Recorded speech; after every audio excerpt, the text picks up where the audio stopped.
Rendons-nous à présent à Diokwe, cette fois pour parler de lutte contre le changement climatique.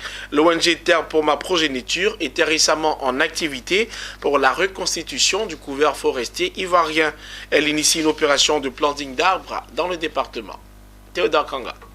C'est autour du slogan « Un arbre pour freiner l'élan du soleil » que s'est déroulée la cérémonie de planting d'arbres le long de la nouvelle voie menant au collège Legbegui Yao Jules de Diokwe, une initiative de l'ONG Terre pour ma progéniture.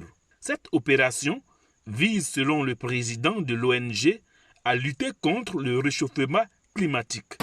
L'activité de planting d'arbres qui nous réunit aujourd'hui, qui a pour thème un arbre pour freiner l'élan du soleil, a été initiée après une enquête menée par l'ONG Terre pour ma progéniture en 2020, révélant les causes des absences répétées de nos élèves, lesquels font partie de la forte chaleur due au soleil entre 11h et 15h45, que cette journée a été initiée.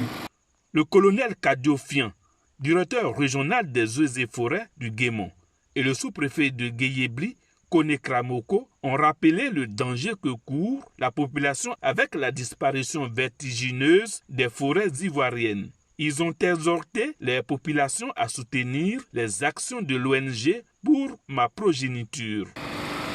Le gouvernement ivoirien a adopté en 2018 une nouvelle politique forestière qu'on appelle et dénommée politique de préservation, de réhabilitation et d'extension des forêts.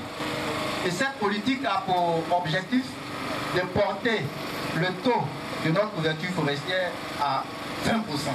Je voudrais donc vous confier ces arbres qui seront plantés, surtout la jeunesse.